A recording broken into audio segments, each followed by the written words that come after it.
This is the OGM weekly call. OGM is Open Global Mind for Thursday, February 27th, 2025. We do not have a set topic today. I thought we would talk until we discover a topic and go from there. And Klaus is just relating. Go ahead, Eric. I have a question. Please. So, in order for Zoom to generate a VTT file, do you have to enable transcription when your meeting starts? I think so. I mean, I always get a VTT file because in the settings on the website, that's where you pick what you want for your recording to have, and Okay. also you can pick which videos to capture. Do you want gallery view only? Do you want gallery and individual, like speaker view, and a bunch of stuff like that? Okay. Yeah, because I don't think it's obvious to most people if you wanted to save a VTT, because I'm realizing that is a valuable resource because it could generate a transcript, it could generate timestamps. So I did some experiments, like having AI summarize a VTT file, which is like used for closed captions, into 5-minute increments. And I think that is useful as an artifact for a meeting for people to read a summary and pick a 5-minute interval to go back and watch. Agreed. Have you seen DocDrop? No. See, I can't keep up with everything. Go ahead, talk about it. DocDrop has been around for a while. It's a free service. You basically drop the YouTube URL into DocDrop. It goes and finds the transcript and then makes it so that the transcript is actually synced to the video. So you can actually read, you can search then you can search the transcript, click on the sentence, and it'll go to that spot in the video. Wow. It's quite handy. There's also a not free or maybe freemium product called Opus Clip. Opus.pro, I think is what it is, which will go through the video and pull out 30 to 90 second reels with captions scrolling on them. It's like sort of things you see on YouTube a lot, but it generates that automatically. There are several competing products services that do that kind of thing. Which is they're unfortunately not that cheap. But they're very handy because if you have a whole bunch of recordings and you don't have time to actually process them, they'll give you clips that you can post yourself. It's cool. There's also something called Descript. Does anybody use that? I use Descript some. Go ahead, Doug. You want to? Doug, do you like it? Yeah, I love the fact that it enables you to edit the text in a text file and have it automatically edit the video. Gil, does that make sense? Do you know what that feature means? I'm sorry, I spaced that. I didn't hear what it was. You can go ahead, Doug. In other words, you can effectively edit the video by editing the text transcript of the video. Right. And what's the name of the thing? Descript. Yeah, that's what I was asking about. Yes, the one you were mentioning. But not cheap. Not cheap, and also like it still takes a bunch of time to do the editing. Like it sort of speeds up editing, but then it's an incredibly time-consuming task. Yep. So just bringing this back to like an Engelbartian overview. He said, okay, great, we can make all this progress on tools, but what about the human side? How do we make progress on the human communication side? Because now we have all these AI stuff coming in, clouding up everything, I think. So yeah, but that's just my ideas for a topic. Oh, thanks. And now we have AIs recording the calls, but we don't have AIs participating yet as chat agents, which I imagine is going to happen. Go ahead, Klaus. Yeah, I just did an exercise this morning, and I just posted the outcome in the link here. So I asked AI to look up Proverbs and Ecclesiastes and summarize the thoughts of King Solomon, because King Solomon in Ecclesiastes starts out by saying, everything has been already. Whatever you see today was there before, and the generations yet to come in the future will not remember what those before them had learned, and so the vanity of life, right? Then I asked them to take Shakespeare and extract the archetypes from Shakespeare that leads to these predictable tragedies, because Shakespeare is using the same archetypes over and over. It's just in different plays, in different scenarios, and so on, and then rolling the storyline. And then I asked it to take Mein Kampf and summarize the propositions from the book Mein Kampf that Adolf Hitler wrote, right? Aryan racial supremacy, the Jewish conspiracy, Lebensraum, living space, and so on and so on. So then I said, Donald Trump apparently was a student of Hitler, having his book Mein Kampf on his bedside for many years. Today, the Republican Party has achieved dominance and so on. Then I said, if Mein Kampf was a Shakespearean script of a play, where would we now be in this story? And then ChatGPT said, if Mein Kampf was a Shakespearean tragedy, the United States would be at the height of Act 3, the turning point where the protagonist, driven by unchecked ambition, manipulation, and hubris, crosses the point of no return. Anyway, you can see how it defines Act 1, 2, 3, and then moves into Act 4 and 5. I would argue that where we are right now has that same inevitability, right? Because the archetypes are all in place. We have the exact same dynamics playing out, that you see in a Shakespearean play, and there is really a certain predictability and inevitability in this story based on the dynamics of human nature. Anyway, I thought it was an interesting play. Thanks, Klaus. For the people who just joined the call, I just repasted the link that Klaus was describing.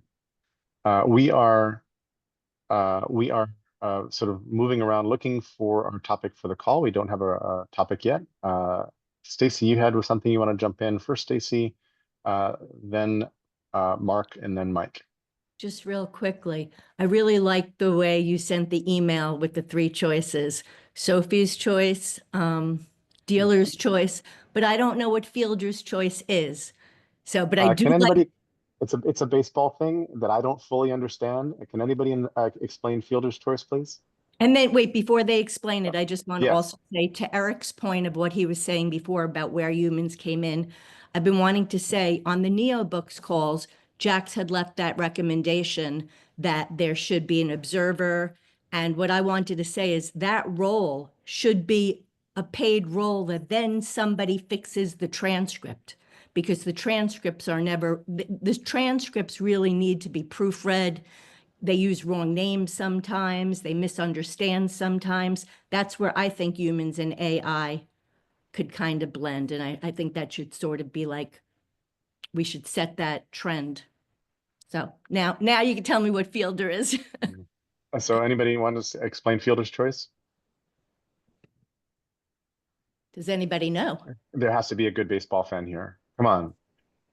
Nobody's a baseball fan? I've got a 90% answer, but Yeah. Go ahead. it's basically when it's a short pop-up fly, and I'm trying to remember exactly what the rule is. Okay, so go ahead. Somebody has the yeah. So a fielder's choice is a baseball play that occurs when a batter reaches base safely because the fielder attempts to put out another runner. It can also occur when the defense doesn't bother to stop the batter's advance. So it's about the fielder, instead of throwing to first base, throws to another base. Mm-hmm. That makes sense. And that's what I gathered from. And I was kind of being provocative because I wonder, none of us knew, and I'm just curious if anybody else would have asked. So that's it. I read the Wikipedia. I read the Wikipedia definition that I think Doug was just reading from. So, but I'm not the biggest baseball fan. Mr. Carranza, and then Mike. Good morning. Good Happy morning. Thursday. We talked about rituals. I have a ritual, long-standing, yum, egg, Swiss cheese, lightly toasted. I'm a Don't bit wanna- poor, so I don't really get it very often, but I try to get my chai. The Starbucks down the road, I used to have a ritual, go there early in the morning, 5, 6, and sit and take my computer and think and type, and it's gone. That's really interesting. Now, I came in this call about 8:07. Apologies for being late. And I heard Klaus talking. Klaus and Jose Leal. I joined, was it Monday at 11 for the Neo books. I was confused as heck, but not to go there right now. There's a large swarm, not really a drone swarm, but an idea swarm of people, Jerry, other people who have notes about Neo books that I haven't encountered yet. I want to wish Doug a belated birthday. Happy belated birthday, Doug. Thank you, sir. Sure.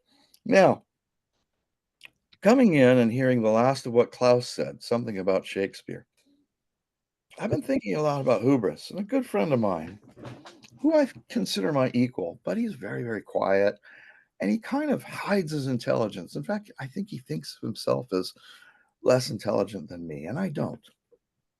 I'm just loud sometimes. I was explaining hubris, and he goes, Nemesis always follows hubris. That's not Shakespeare.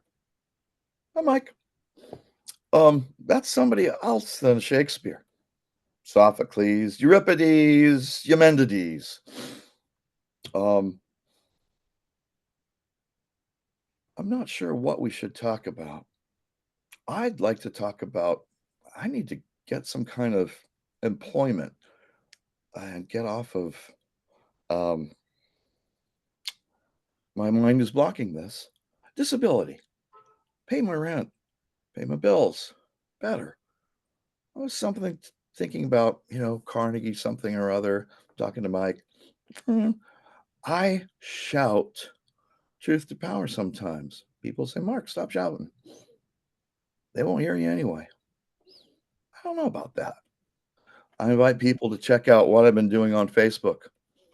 On the global sides, you don't have to actually log into Facebook, I don't think. I think it's public. I've been shouting. I've been playing an experiment, which I didn't know I was doing at the time.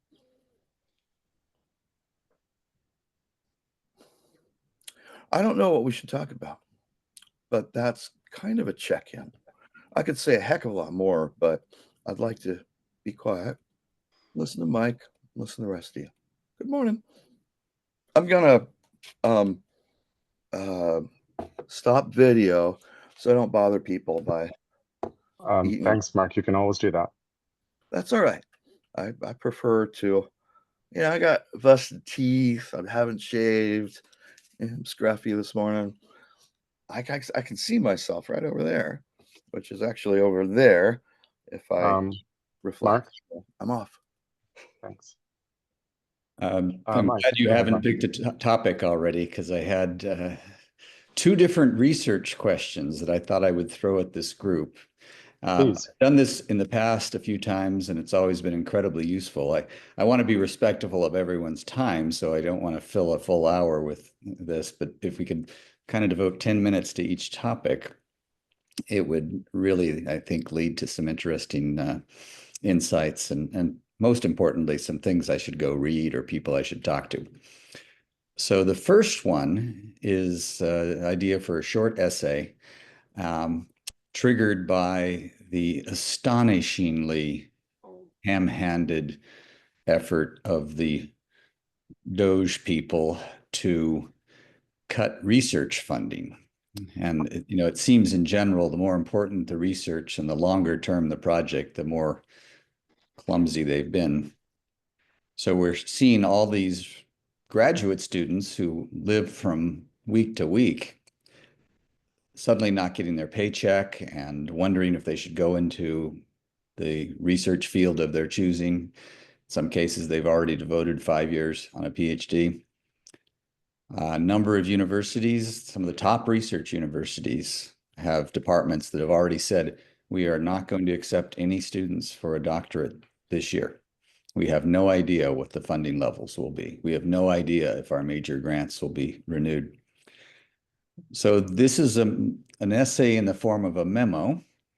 The memo is addressed to prime ministers, presidents, and economics ministers of Asian nations. And so the idea is, what do you want to, what can you do if you're sitting over in Japan or Indonesia, Australia, and you want to harvest the best brains in the US who might be interested in working with foreign partners? Obviously, if it's a graduate student, you could offer somebody a 3 or 4 year fully paid fellowship, but I'm looking for other creative things that might get them to look beyond the shores of the US. In some cases, it might be that you're trying to recruit non-Americans who are already at MIT or Stanford or Berkeley and going home each summer to their family in Spain or Morocco or South Africa.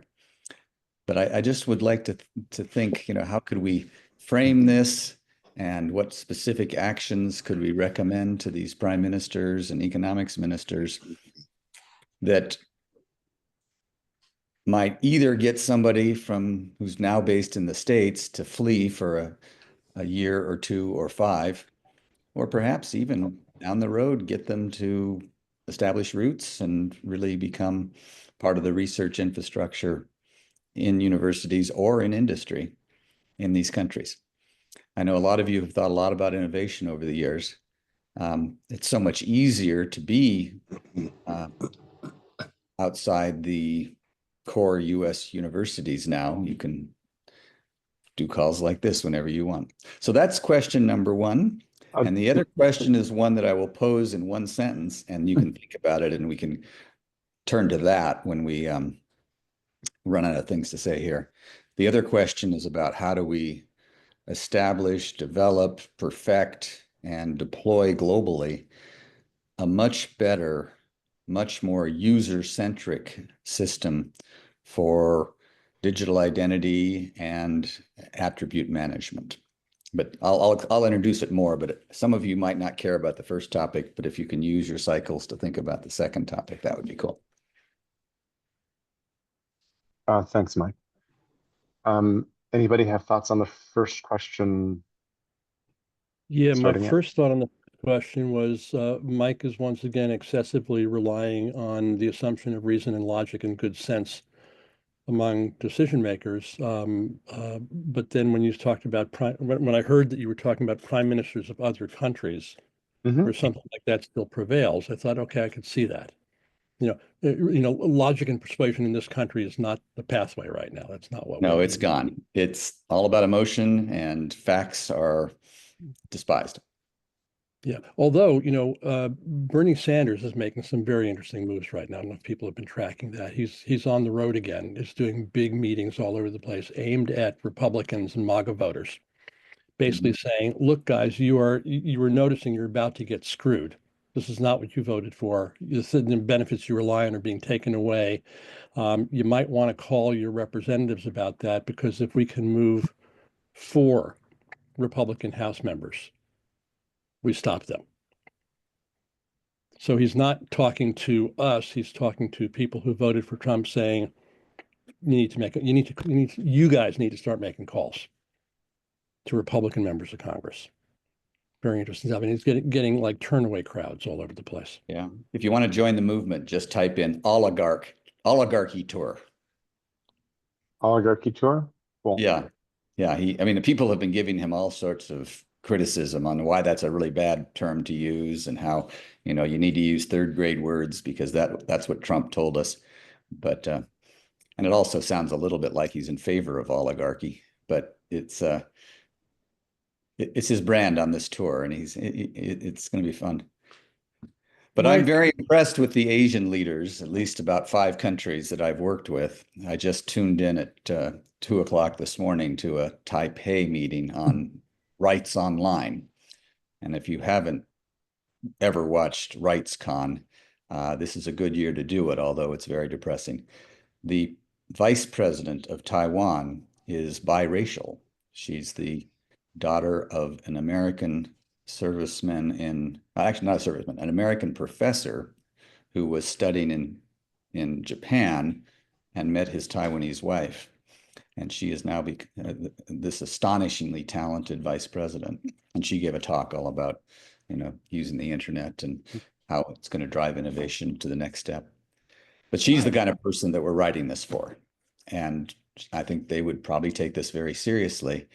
And as I say, I'm looking to go beyond the simple, oh, somebody needs a job for a couple years, or somebody wants to work in their PhD and they can't get funding at home, so we'll pay for them to do it here. That's nice. That gets people interested and builds connections, but it may not actually have all the benefits of doing something more long-term. Or another idea is Taiwan can just, pick up the bill on some of these labs, go around and say, oh, these people might not have funding. Well, we'll fund them. The establishment is already there. The research equipment's already there. The researchers are already there. And that would get a lot of goodwill and also lead to a lot of exchanges. Other thoughts? So I just want to clarify your question. Are you looking to figure out how to proactively catalyze that picking up of the ball? And I gather there's a subtext to that, which is you want to catalyze picking up the ball by certain countries, not by other countries. I think don't have to worry about that so much, because I think unless the people are really desperate, I don't think they're going to go move to Belarus anytime, or North Korea. Or if they do, they're probably not very good researchers and may not be very helpful. But China would be a logical consumer of brain talent. And part instead of having us invent it and they steal it, they could just get the brain trust and own it. This is happening.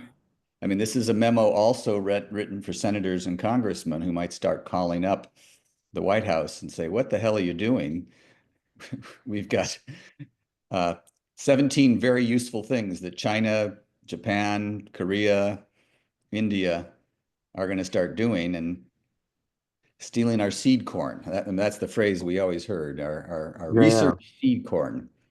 I guess that's the other thing that you guys probably can help me with really well is, what are the buzzwords? What's the, eating the seed corn is like a 50-year-old phrase, but there might be some new cool ones too.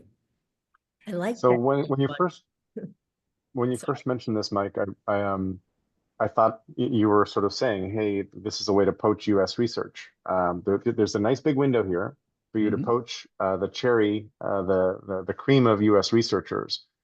And it's odd to think that other countries would just drop in and fund the current setup of research, meaning current institutions at current universities and all that kind of stuff. Like what's the benefit to them?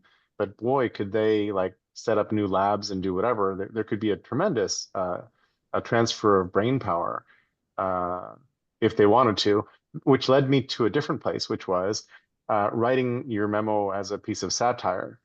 And then, with sort of intentionally saying that, laying out what that plan kind of looks like, and laying out an optimistic plan for how global research could be conducted.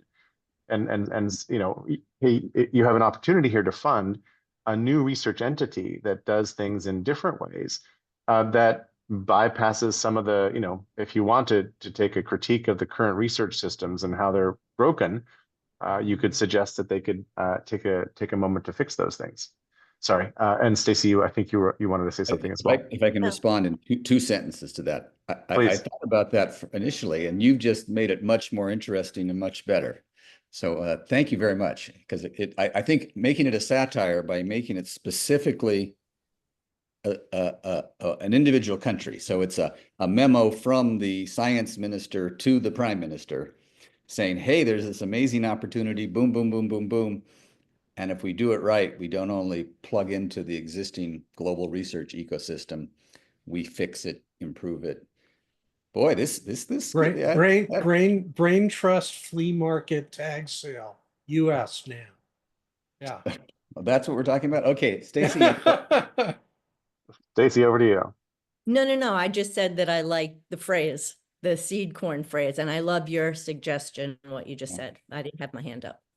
Okay. Cool. And eating your seed corn is as old as agriculture. So I think it's more than a couple of decades old. It goes way back. Okay, so just before we turn to Mark again, Doug, I want to make sure you haven't already trademarked that phrase, brain drain flea market. I'm sure it sounds really good in Chinese. Okay, Mark. Mark. Thanks. I posted in the chat. I have friends who are semioticians. Semiotics and cybernetics has been discounted here as opposed to information science and AI. They've left the country.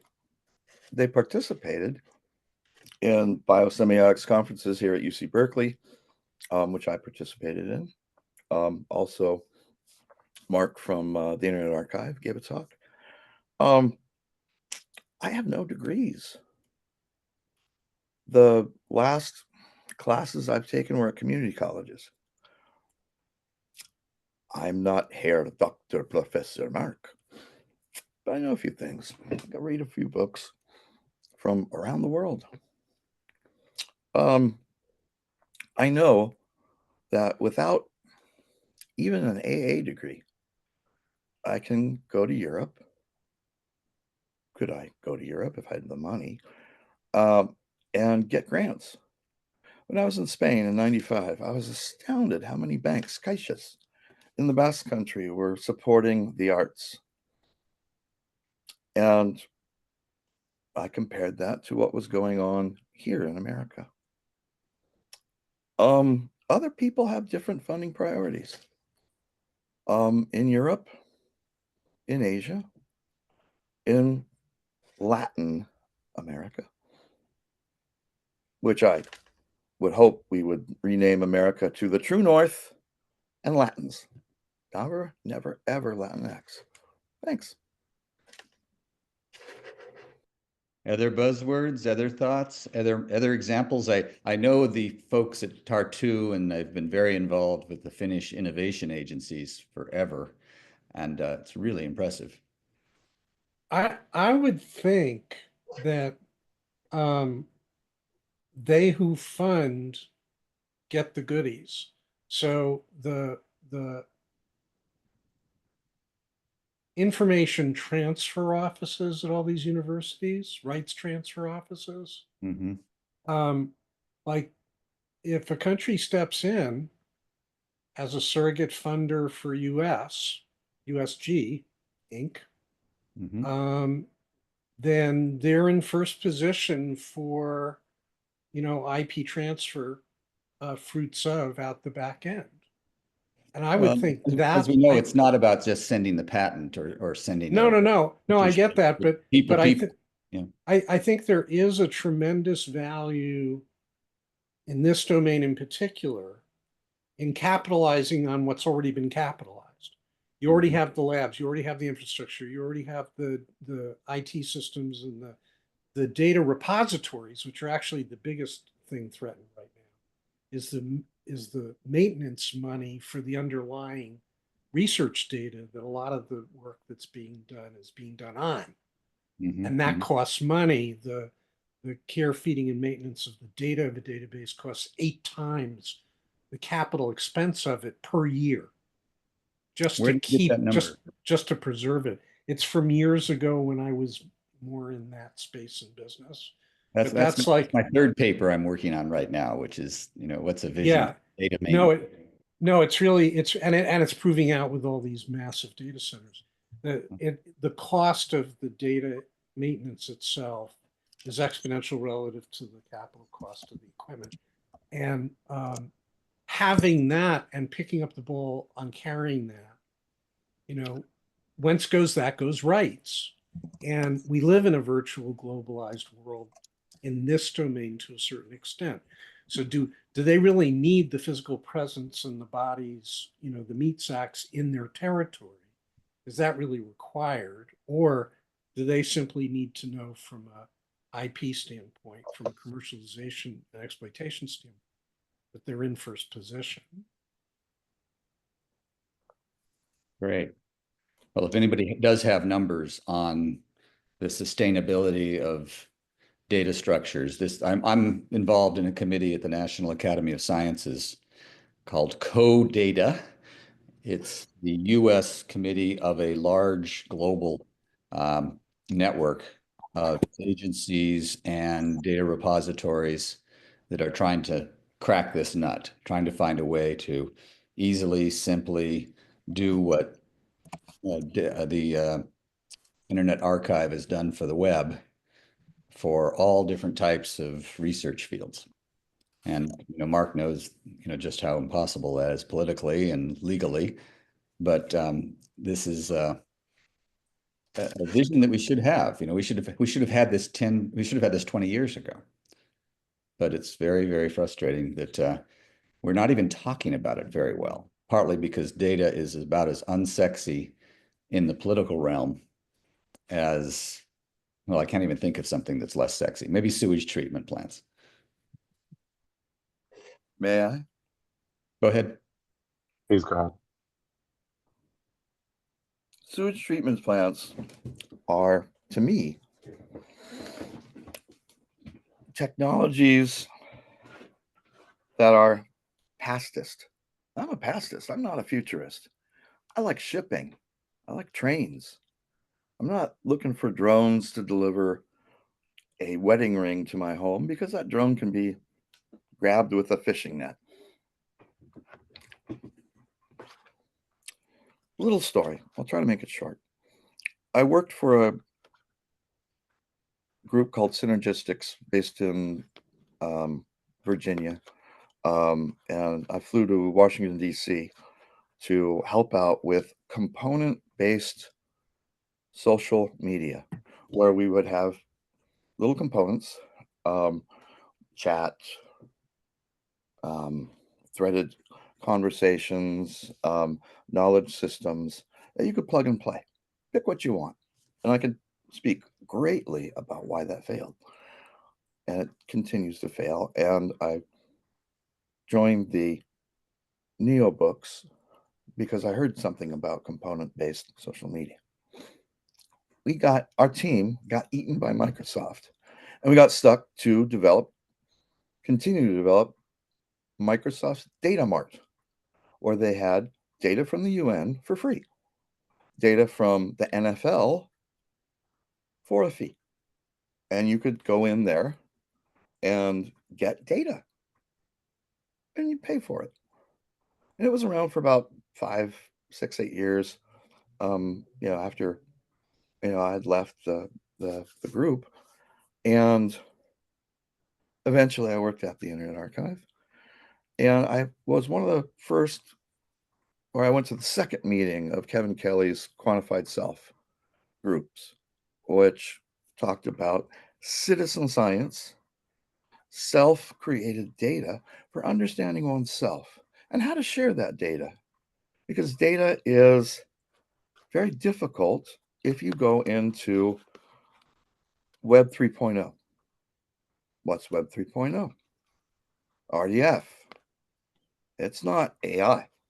It's not, AI is Web 4.73428. And RDF wasn't sexy enough. It didn't get enough funding. But a lot of the companies that did RDF, eaten up by Google, people with capital. And you don't hear about them anymore. Wikipedia has purple numbers. I mean, there's all kinds of things that actually did happen that got out into the world. I know about them. But do we know about them? How do I, in a calm relationship, say, hey, look over here, it's done? One last thing. I worked for state of California universities for a little while about tech transfer from UCSF, UCI Medical Center, and UC San Diego. I also worked for Stanford Genomics in a different capacity. But basically, talking about tech transfer, what do we do to get innovation from invention? It's not easy. And, I was underpaid. I was overworked. I didn't solve all those problems, but I made a step, I hope. Software used by millions, maybe billions of people. Yeah. Thanks, Mark. Yeah, the first step is to get politicians and CEOs to know the difference between invention and innovation and delivery. But any last thoughts before we flip it over to encryption? Just Over to identity. Dilemma, some Greek words, dilemma. Inventor's dilemma, innovator's dilemma. Hubris follows nemesis all the time. Okay. I like words. Heathers? Have you talked to Kalia about the identity question? Not yet. She's in the middle of a whole bunch of identity stuff. Would probably have a lot of good things to say and people to connect you to. Yep. Yes, one of the people who's involved in my little think tank on this, little brainstorming group is close to her. So they go in the same circles, but I should definitely. Part of the problem is we do our calls at 9:30 on Friday mornings, which is 6:30 her time. So, Right. but I saw her on the call, like 3 Yeah, weeks. she was on the call a couple weeks ago. Yep. I just touched base that way too. Okay, so this is the thesis. This was my thesis in 1993 when I got to the White House and was doing digital issues for Al Gore. My thesis was, damn, it would be good if we had a way to know who people are online. If we don't want to know exactly who they are, we should at least have a pseudonym or some way to verify that the same person is sending me email, from the same account. This was made very blatantly obvious because we set up the White House website, and immediately we got about 1,000 emails a week to Bill Clinton. This is 1995, back when the internet was less than 10 million people. Al Gore only got 50. He wasn't really impressed with that. He was really depressed when he found out that Socks the cat was getting 100 emails a week. But the problem was we couldn't email people back, because the minute we started having Bill Clinton sending emails back to people, people would claim that they got this email from Bill Clinton. And maybe it was actually originally a form letter from Bill Clinton, which they had amended all sorts of interesting things. There was no way to, no standard that allowed us to lock in and say, this is a document that hasn't been altered. And in the end, we just printed out all these emails and put it in the bin with all the regular correspondence, and people got a nice letter with the White House stationery, which they probably liked better in some ways. But it was funny that we had no way to verify that something was or was not really from the president. And the problem now is that you go on a website, you're probably going to be asked to use Google or use Apple or maybe use Facebook, use those identities to verify who you are. Unnecessarily sharing a bunch of information with these big platforms about where you're going and what you're buying and who you're talking to. And so that's our challenge. Just like with the database question and sustaining these distributed data systems, sustainability and business model is the real overwhelming just incredibly high barrier. India has done it. They've got 800 million people who now have a digital identity through the Aadhaar system. And you can apparently go to a bazaar and buy a DVD that has all of them on it because it's been Well, hacked and cracked. that was then. That was 4 or 5 years ago, and they've since completely shifted it all out, and everybody has new numbers. But I do think a lot of biometric data was compromised. But I mean, it's still that's part better of the than problem with nothing, because these people are able to use their phones for online banking because they have a secure identity. actually centralized and then breached data is not better than nothing. It's worse. It's worse than nothing, I think, because then everybody's actual private information and it's not like all those people have new fingerprints or new whatever, right? They can't get a new one. Like your fingerprints are pretty attached. So decentralized, self-sovereign, whatever else it is, that I'd like big That's fan 10 or of. 20 times better, but I would Yeah, no, argue that, but the moment you create the big centralized one, you've just caused all sorts of danger. I think last week Mark mentioned the book, or somebody mentioned the book IBM and the Holocaust, yeah. which was it Eric? Yeah, thanks. Anyway, so there lies a bunch of trouble unless you do this right. Yeah. Well, I think we're in pretty strong agreement. There are countries that don't have anything, and so you have 2/3 or even more of the country not able to really transact with the financial system. So let me And the alternative is not nothing. The alternative yeah, to having this, national system yeah. is 6 or 7 little systems, each one maintained for one specific purpose by grocery stores, banks, and I mean, they do it really poorly too. So Let me ask a parallel question to your question. I think it's right next door if it's not even the same question, which is years ago, I was worried about, I was in conversations about refugees, and there are going to be many more refugees. And I thought to myself, oh, um, why don't we create some system that will give refugees a persistent, reliable ID?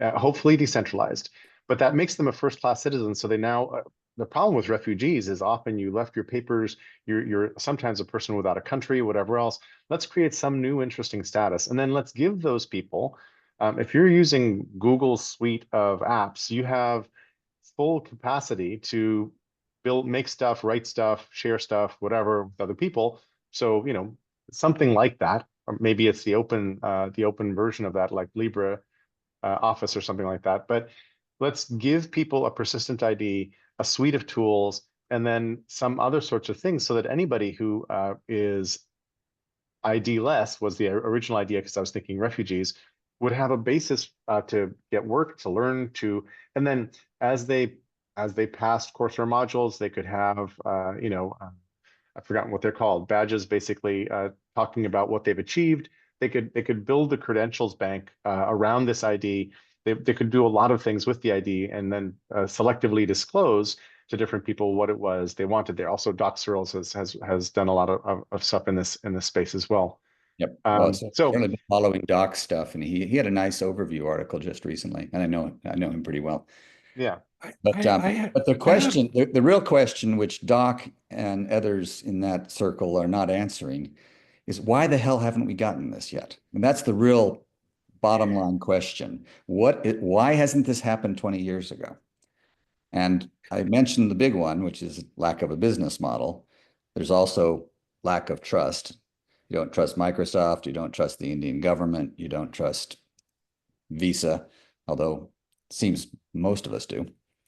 So I mean, I haven't got the full list. I've got a list of about 7. I think I might be able to put it in the chat. So I turning the telescope around and really going to a sort of a different aspect of this. Mm-hmm. I was preoccupied, this is a decade ago, with just the concept of enfranchisement. Mm-hmm. And not everybody is technologically equipped, is wired and connected, although Musk's network is dramatically changing that quickly. But I'm not sure that the identity thing isn't about, what's the minimum that an individual needs to have agency. Mhm.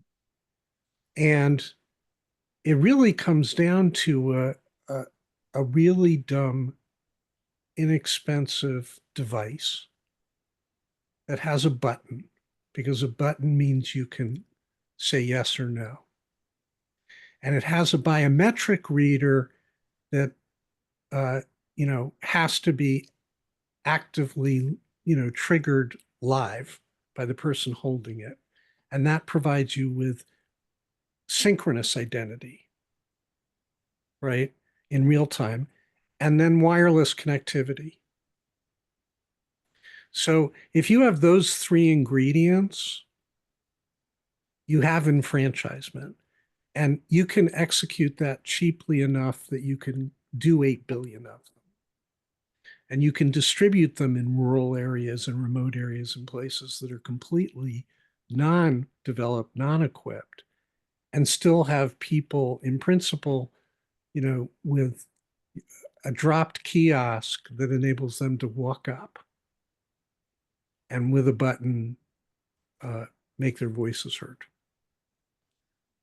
And so I throw that out just because it's sort of the counter technologies. It's the old, pre-beeper, or even simpler than a beeper, going to what's the minimum affordance needed to enable.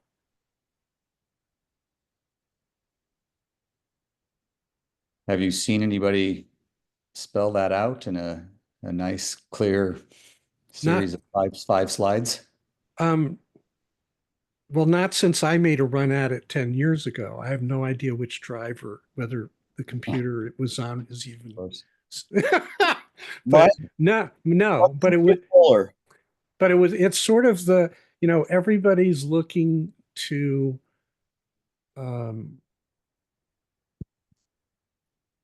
comparable capability, comparable, smartphone level stuff in a flip phone world. Well, there's at least 8 billion people out of the 8 point whatever billion that are not even there. Mm-hmm. And giving them the ability to interact, a button would do it.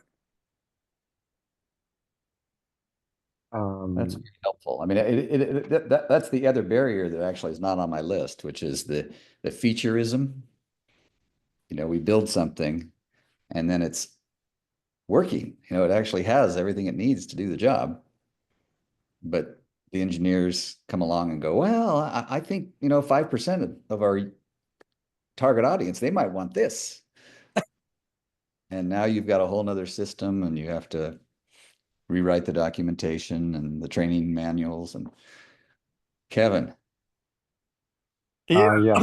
I had a friend a decade ago who was a smart card maker in Australia selling to the country of China, and they wanted to restrict in-country migration, and they wanted, the initial thing was not letting these poor folks go to the good hospital. And that was, a poor suburb of a hospital, and it should only be for the folks in the richer zip codes.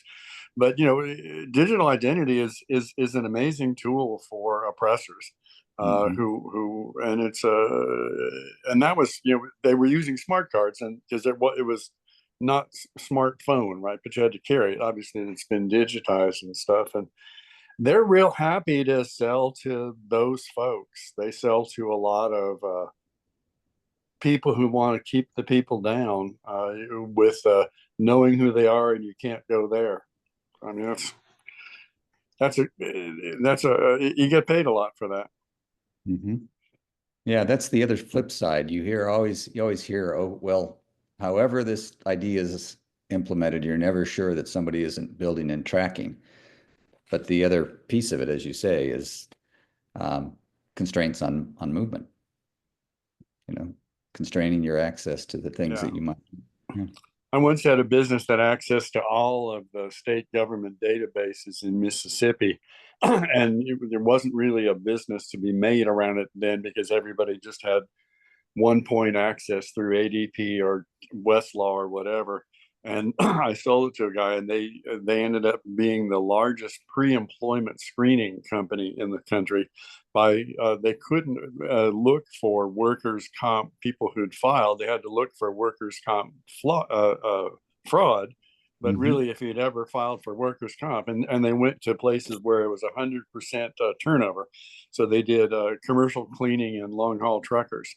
And they, it became Informus. It was the most effective tool to victimize poor folks with information. They added on lots of other things around that, but it started with workers' compensation. And if you'd ever been hurt and you said it, I hurt, you would never get hired. I was trying to do this really big transparent thing, and they just, they became whatever. Anyway. The logical place this leads is the Black Mirror episode on social ranking. Oh, I had to stop watching after that. It was too close to the truth, too close to the present. I was like, yeah, can't do this anymore. Whenever I talk about optimism and how great technology is going to be, Kathleen pulls up a particular episode from Black Mirror. It's pretty amazing. Almost every technology that I might fantasize about being good for society, she goes, season 2, episode 8. Oh man, she's got it wired. Yeah, well, she was over by herself in Cyprus, and so and she didn't have all that much time to socialize. But after a hard day, she would come home and watch that, and then think of how she could use it to argue with me. Not sure if that's a way I would unwind, but I hear you. Mark, go It's a ahead. different world. It did educate her on the digital side of things. Yeah. Short comment from my history. There's a Aztec and Mexican god known as the smoking mirror. I show up in places and I survived cancer. Stuart didn't. I honor him. I know how close I came. I know how close Stuart didn't.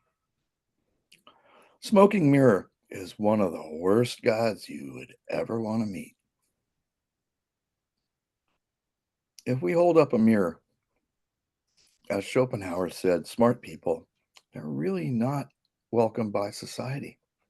People, you don't even have to say something. You just walk into a room. People will kind of walk away because you hold up a mirror, not to their mind, but to their brain, to their nervous system. Schopenhauer was a pretty smart philosopher. He hated Hegel. Hegel got all of the popular students. That's it. Thanks. Thanks for introducing us to Texcalipoca. Wish I had your enunciation. I was going to say that was pretty quick, Jerry. Some people are really good mimics, but that's why I could never learn a language. I could deal with Fortran, but anything else didn't work. I think I've covered what I need to cover here, and I've thrown out some ideas. And if anybody and you've thrown better ideas back at me. So if any of you have other thoughts or other references, I think you all have my email. Mike, Fortran and COBOL run the world. COBOL, yes. Fortran, not so much. Go to JPL. Okay. That's kind of frightening. Well, I mean, it's not a critical infrastructure, and if something goes wrong, it's how many billions of miles away? Legacy. Exactly. So Mike's questions have taken us through kind of our first hour. We have a half hour left. I'm intrigued if anyone wants to take us in a different direction with a question or something we could help out with.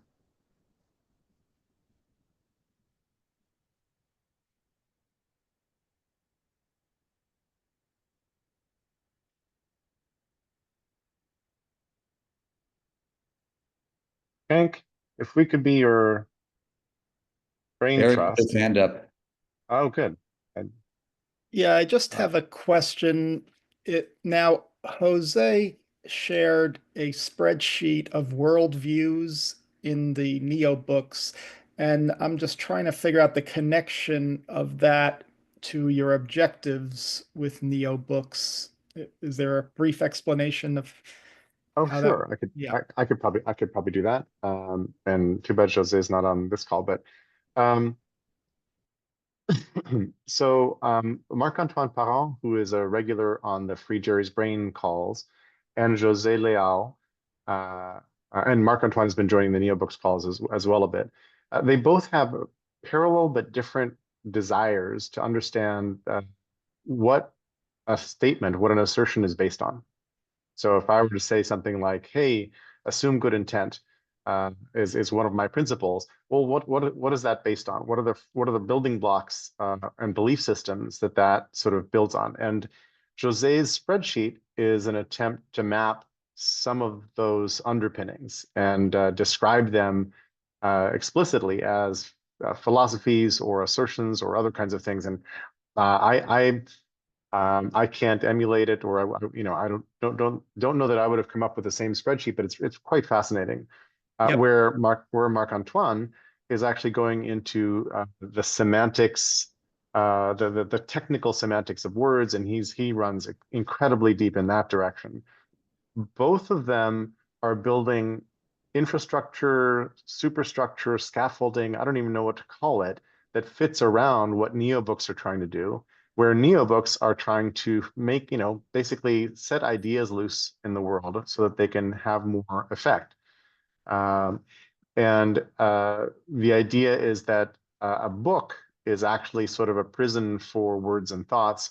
The book should actually be composed of nuggets of information that are alive on the web, the way a good wiki community can improve wiki pages and improve ideas over time, where those ideas are composable and reusable. And so the foundational building blocks that could be put under any of those ideas are the place where Jose's spreadsheet comes in and what it's trying to do. Does that make sense? I kind of took a little bit of a roundabout explanation, but you can see, and Jose also has with Doug here in the room, the R protocols project, which is which is sort of similar, but for a different purpose. Our protocols are ways of making explicit the ways we do stuff. So Jose and I sat down and we did an R protocol for how to reach me. And don't bother calling, don't ring my phone, ping me first. There's a bunch of little protocol things that I could post someplace. And you're reminding me, this whole thing is reminding me that I meant to post about that because my signature on my emails is /now, which is a thing from Derek Sivers having a now page. So instead of a really long sig. And that conversation with Jose about our protocols made me realize I should also have a how, like /how page, which would be nicely parallel to the now page. And I actually created one, but haven't written about it, talked about it, or anything like that. Does that help? Yeah, thank you. So like I was first exposed to that spreadsheet on Monday, and yeah, it's fascinating, but and now how do I even approach learning what that is? And so like my idea was, okay, if we could just collapse it by topic and then give me like a way of exploring step by step, maybe that would help. I mean, it seems fascinating, even just that could be useful uh, as some artifact that helps people understand different ways of thinking about worldviews, and then you could flex into other people's worldviews.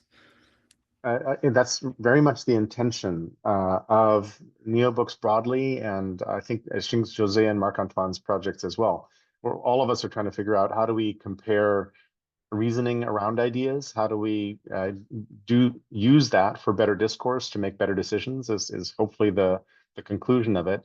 And then at the top of the call, I think it was Gil who mentioned Opus Clip, which is one of several different offers that let you take a call like this and then divvy it up into Instagrammable or reelable short snippets, which is a ton of work if you're doing any like video editing and all that. It's just a messy ton of work. But AI is really good at isolating little chunks. And it would be very interesting. And Stacy said earlier, we should have somebody who perfects our transcripts after these calls. It's a really interesting question to take. I just tried to explain NeoBooks from a particular perspective. That little chunk could be made available near other nuggets that are around trying to explain NeoBooks, something I've been sort of working on in the last week or so to post about. But we could automate more of it so that relevant, good things that get said and done automatically show up in when people like you are looking for explanations. That's all wishful thinking at this moment, but I like how it sort of fits together. Right. But you see that the concept there is called clustering. So like if your segment is clustered with other similar segments, Yep. there's power in that. And that's going back to the linking ideas, rich linking of Nelson and Engelbart. Exactly. And there's nuggets. It's hard to think of what a canonical or a single nugget is, but it's easy to think about a nugget neighborhood, kind of like a fuzzy zone where an idea like assume good intent lives next to a whole bunch of things related to it, and they're easily findable because they're in some kind of a cluster that can be located, right? And that's a non-trivial exercise because Right. the more people say things with slight variations, sometimes they mean exactly the same thing and they'd be happy to collapse to the same definition. Sometimes they mean something subtly different. And it's important to find ways to preserve those differences in meaning because it's often those little differences in meaning, the nuances, that make the difference between understanding one another or not, because we're misunderstanding each other because we don't get the nuance, for example. I Mark, can give a perfect example. I'm sorry, I'm going to break in with a perfect example. go ahead, Mike. We had a call this morning on the new AI safety initiatives around the world and the big Paris AI Action Summit. China announced it has its own AI safety office following the US and the UK, France. And I asked, what meaning of the word safety did they use? And it was funny. The answer was the most ambiguous one possible. Oh, good question. It means security. It means safety. It means consumer product safety. It's also the same word that they put up on construction sites, improve your safety, so, and the funniest one is it's also a word that could be used to cover making sure that the results of AI is, quote, safe and appropriate and not anti-government. It was just safe for society. Yeah, safe for the ruling class. Yeah, yeah. Thank you. That was really interesting. Mark. Mike, I agree. I had one comment, but I'll respond to Mike first. I went to a memorial for an EFF person who died on the operating table by possibly a mistake. And there were people there, a lot younger than me, paid much, much more than I've ever been paid in AI safety. And we separated into little groups. And I brought up W. Rosh Aspie and various ideas. They hadn't heard of W. Rosh Aspie. They hadn't heard of a book designed for a brain. The origins of adaptation. But what really floored me, I have a paper somewhere in my digital archives, The Origin of Adaptation and Trial and Error. And they asked me, what's trial and error?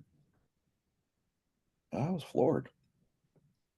No. Say that again. Brain's exploding. They said, what's trial and error? They said, what's trial and error? Brain exploded. I had to walk up and walk away because I didn't trust myself to be emotionally regulated. And I did. I walked around the block and I didn't make them feel bad. I didn't cut them down. But boy, was I scared. Scared, as they would say, as rebels in the Civil War. Keep up the skier. Pursue it, pursue it, pursue it. Now, what was my original comment? I'm emotional at the moment because I remember that really, really well. And I forget. But actually, yes, Elon Musk's mother said, people don't understand him. He wants to improve humanity. And I thought of a movie called Serenity, a character called Malcolm Reynolds. I misbehave. What he said before that. I aim to misbehave. What he said before that. In 1 year, 2, maybe 10, they'll be back. They believe they can make people better. And I do not hold with that. I aim to misbehave. That's kind of sort of what I'm doing in other forums, global forums called Facebook. Tip your waitress, here all night. Thanks, Mark. Doug. Yeah, so I'm sort of at the other end of that thing about clustering and gathering and trying to approximate, a comprehensive field of everything that's been said and thought. And what I'm immersed in these days is fully trying to come to full appreciation for the completely different reality of the person standing next to me,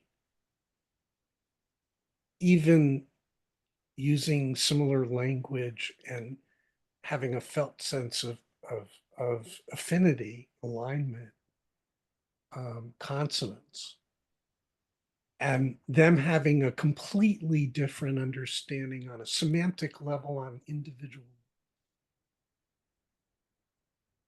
And the presumption assumption that we mean the same thing with the same word. And you get down the road and you find out, guess what? No.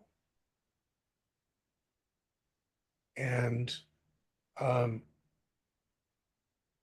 variability of meaning, of understanding, of orientation from person to person, and the diversity in all of that, is something that's just sort of like not thought about. It's taken for granted. And that's intrinsic to the industrial Taylor education model, right? That we can just program these people to all learn the same stuff, and to be good units of labor in the production line, good workers. But the truth of it is, from person to person, no two realities internally, subjectively for each of them are the same.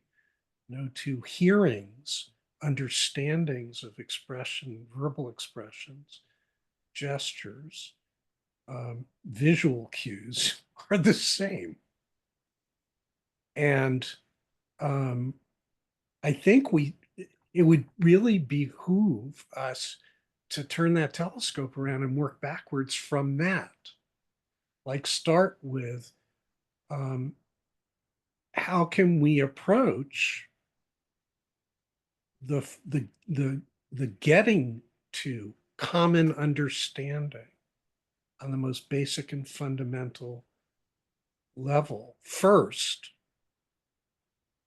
It's what drove me into 10 years, 7 years in Zoom, 35 hours a week pre-COVID, on how do we talk to each other? How can that be done differently to level it up? Like the basics are really where the action is. And all this other stuff, the more removed from that challenge things get, and the more complex and elaborate and intellectualized and abstractionalized and made and complexity takes us away from where the disconnect, the dysfunction, and the misunderstanding is, from which all of the adversity sources. So I just I don't know how to elbow my way into room for that, to have a seat at the same table at the same time. It's not an or, it's an and. And with that, I'm complete. Thank you, Doug. Gil. Yeah, I'm kind of reeling here. I'm cascading between Mark's report on the young geeks and what Doug just said. Yeah, I know it's not you should be ashamed, Mark. It's just like the thought of these bright young folks saying, I understand not knowing Ashby and probably not knowing Wiener and probably not knowing Dreyfus and probably not knowing Beer, not a lot of stuff that their work stands on. That's kind of a human condition thing.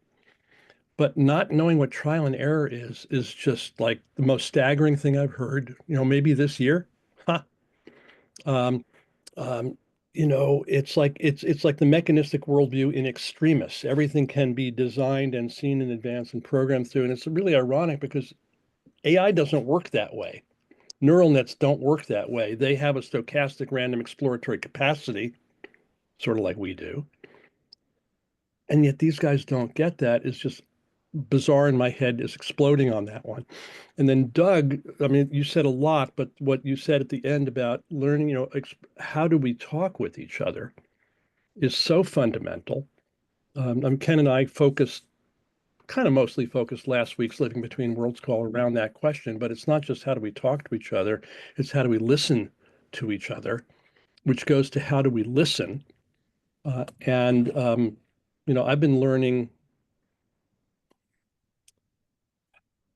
learning, experimenting, trial and erroring around the process of listening, and learning to move from listening as a passive receiver to listening as a generator of meaning, to move from listening as a preparation for what I'm going to say in response to you versus just listening and just hearing and letting it land. There's like a whole lot of mess and confusion around both the speaking and the listening, and getting away, or challenging at least, the model of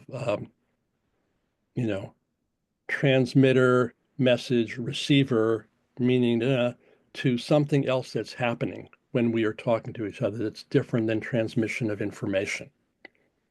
That's a co-arising. That's a coupling of words and sounds and physiology and biochemistry and hormonal flows and so forth. And there's something happening in all of us together when we do this that's different than you making sounds that impinge on my eardrum. I mean, it includes that, but it's much more than that. So yeah, we have a lot to learn in that territory, and we're going to probably learn it through trial and error. Wait, what's trial and error? Uh-huh. Yeah. Mark, Stacy.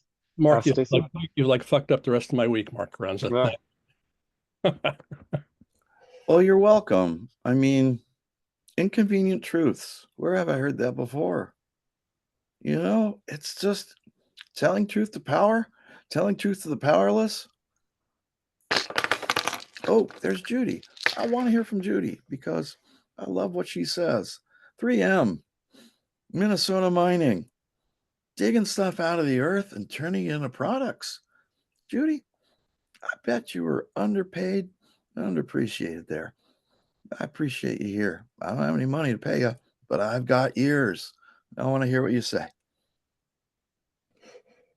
Stacy, I think, was trying to step in a moment ago. Then first Stacy, then Judy.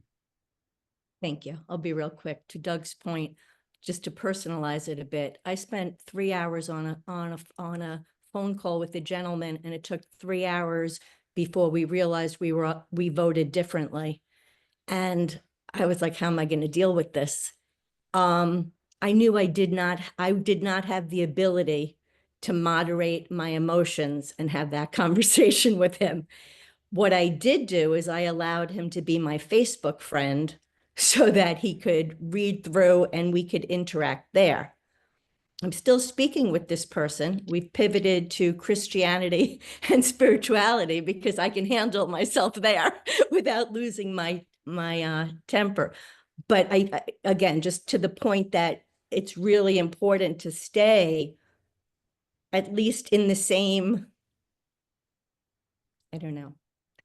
The difficulty I had with trying to talk to him about politics is that he had never even heard about the locker room talk. So when you're dealing with somebody that is so far from what's been mainstream, it's too far to go back and try to set a foundation, at least for me. I can't handle it. But I just wanted to mention that. And I wanted to mention that the fact that we can talk about Christianity, he has that flexibility to be able to talk about something that isn't proven. And that's why it's worth my time. It's not worth my time to discuss politics, but maybe he will see it being on my page and hearing the conversations. So, Stacy, I want to congratulate you. I want to congratulate you for entering a brave space and not a safe space, and engaging. Those are the words I use. And I salute you Thank for you. for basically being brave I'm and brave. accessing somebody else's heart rather than their instinctive reactions. Thank you. Thank you for that. Judy. And you'll have to unmute yourself first.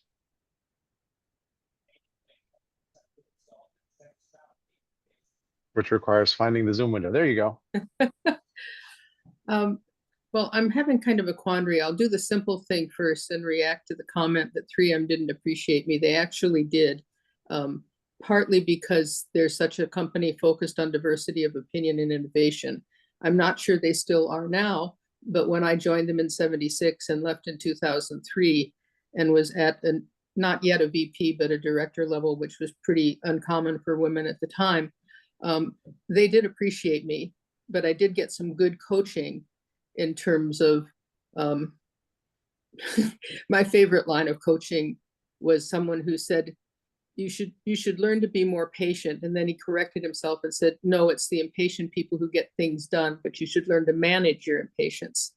So that was an example of wisdom, I thought, from an executive, and that was something I could do because I couldn't stop my impatience, but I could notice it and manage it. So I have mostly good things to say about the company. And it was an unusual time when I joined in '76. There were only 12 women in a campus of 3,000 at that same level. So it was a very interesting journey, but I lucked out in picking the right company. But I'm more puzzled today, or I'm pondering this question of listening, because there's so many different modes of listening. And the old adage, think first to understand, is probably the most basic and fundamental one, in my opinion. And to ask only open-ended clarifying questions, not why do you think X or whatever, but tell me more about, in order to better understand what the person is saying. I think the fundamental issue that I'm challenged by right now is the diversity of capacity and the diversity of analysis and the unknown of who you talk to. And then even if you get to know them, which takes time to build trust, you're often not on the same page. And so I think we have a very fundamental breakdown in communication. It's confounded by the literacy level in the country, which tells me that if the literacy level is 4th grade, most people don't read anything. They only hear things. And then what are their sources and how do they think about those things. It's a depressing time for me, and I'm struggling a little bit with how to figure out a constructive path forward in terms of what I see happening politically, what I see happening to the fundamentals of research and science, the ability to stay healthy if we lose a lot of those things. So I don't have a lot of positive suggestions to contribute today, but I can commiserate with our collective frustration and questioning.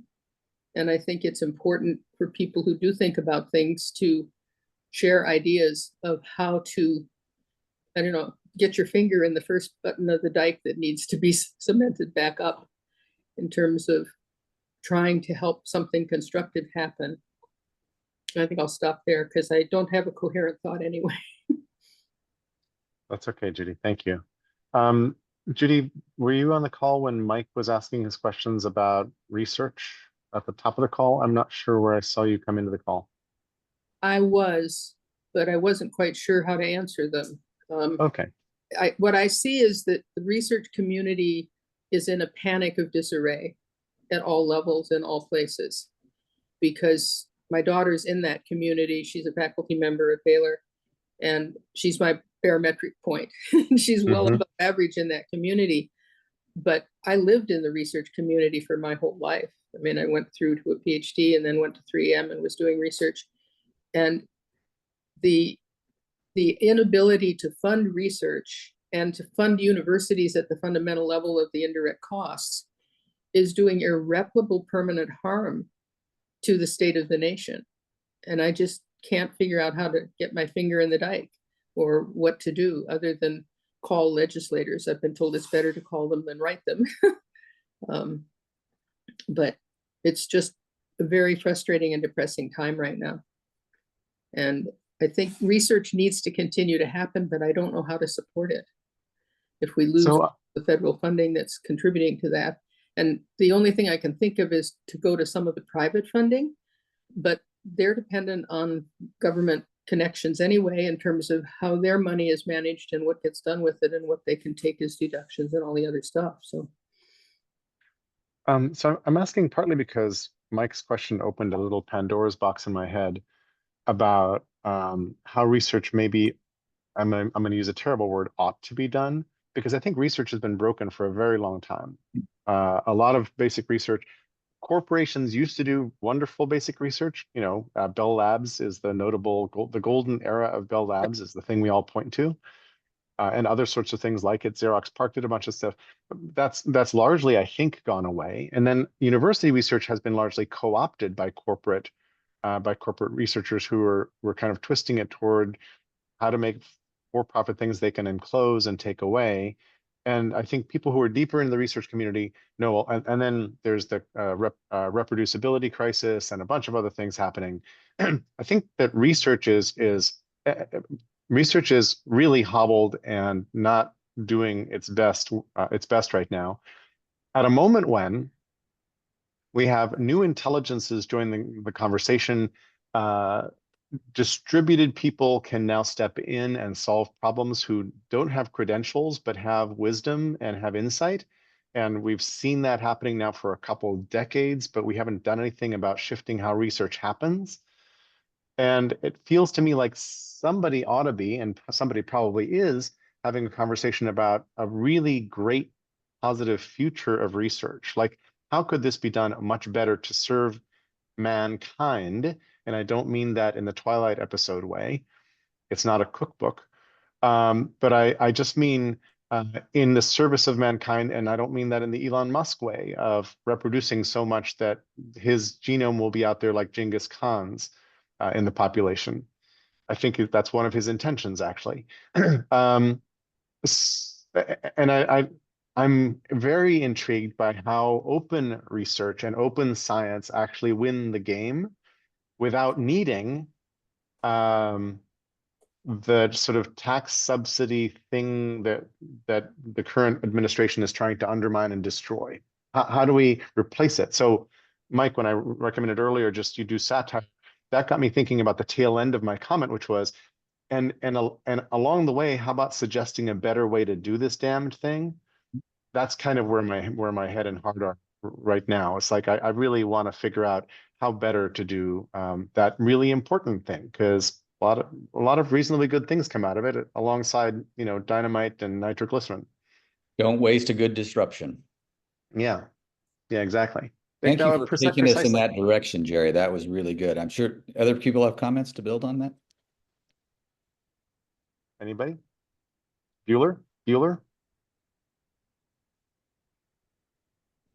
I wanted to respond to to Judy's comments because I just heard a fascinating piece of radio. It was on NPR, and I think they're on their second episode now. It's called Alternate Realities, and it's a very personal account by one of the correspondents about dealing with his father, who just descended into one of these conspiracy theories, or actually about 17 of them, and how he tried to bring him back.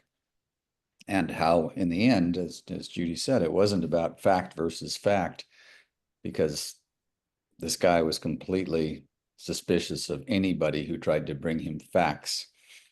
But it was, in the end, a useful experiment, and it was a year-long effort, mostly devoted to getting inside his emotions, not his thought process. He thought it was going to be a matter of getting inside his thought processes, but in the end, it was making him feel like he was valued and helping understand why he was so fearful and afraid of the future.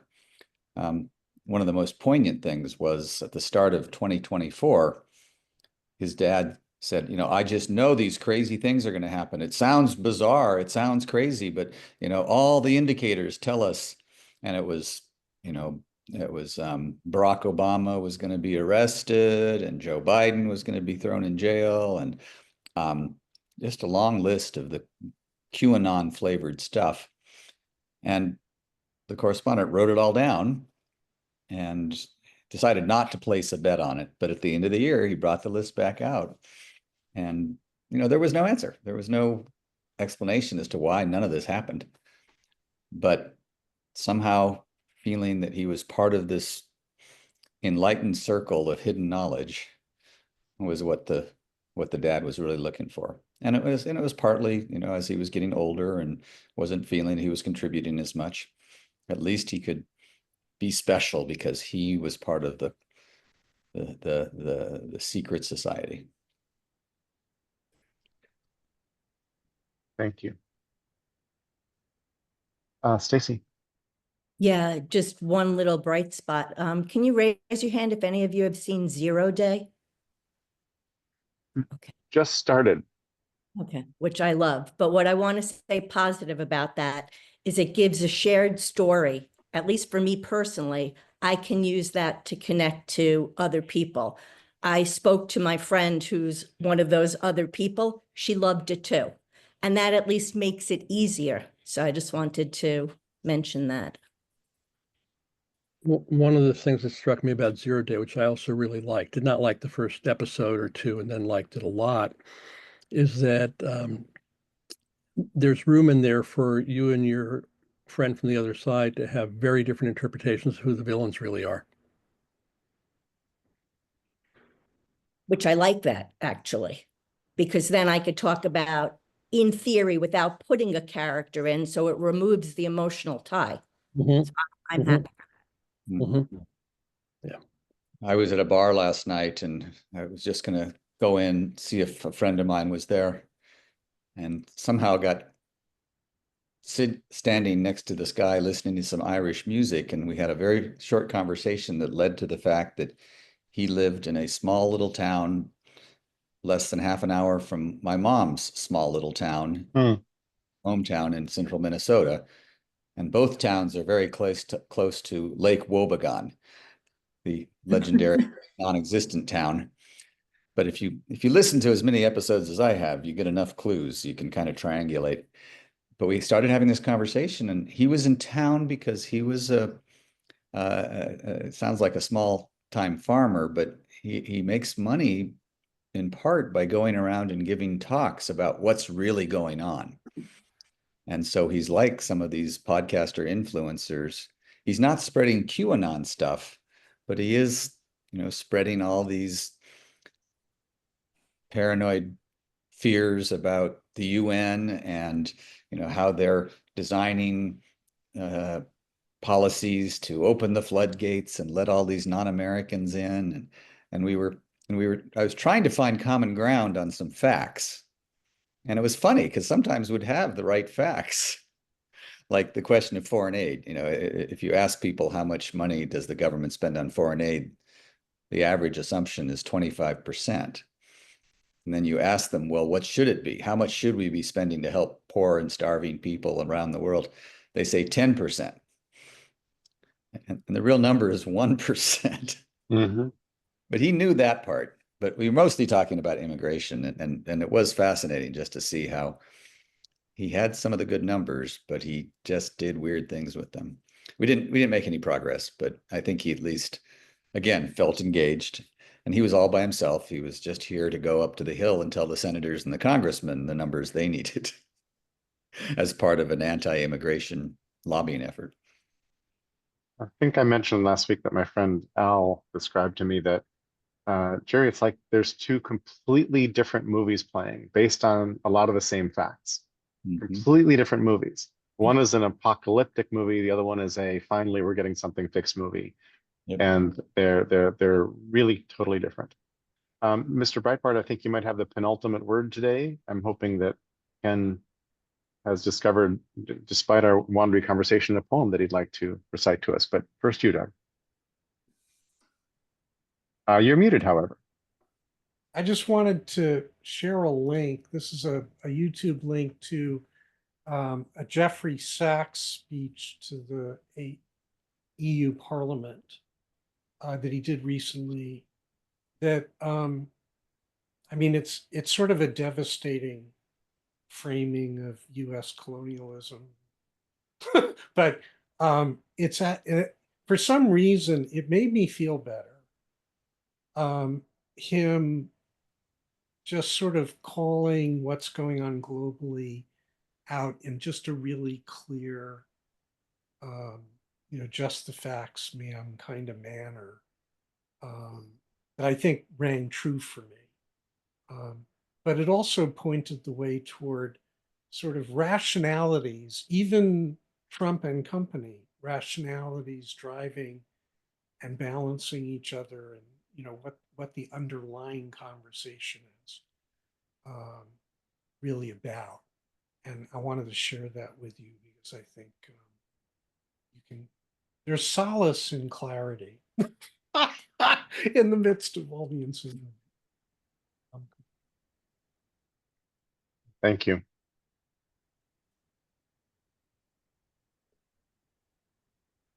Ben, floor is yours if you'd like it. So this poem kind of announced itself to me last night. I had to write it down. So I just felt like it was related to today, and I don't know how, but maybe you'll see, since we talked a lot about communication. It's entitled Conspiracy of Silence. It's been quite a while since I was among people where we were all silent together. I'm feeling a need to join with such people now. I'm feeling a need to be with people who are willing to shut up for a while, to be with people who want to be quiet. People want to be still for a bit. I'm feeling a need to be with people who want to resist the impulse to make sudden moves. I'm feeling a need to be with people who want to spend more time and effort on understanding than they do on explaining. And to these people, I offer this invitation and invocation. Let us come together in silence and breathe deeply. Let us breathe deeply until we can stand with ease inside each of us. Let us breathe deeply until we can stand with ease, connecting each other. Let us breathe deeply until we can look into each other's eyes and not flinch. Let us breathe deeply until we can talk about what we see in each other's eyes. Let us breathe deeply until we can breathe together in peace. Let us breathe deeply until we can breathe peace into the world. And most of all, let us breathe deeply until we can feel the world breathe peace into us.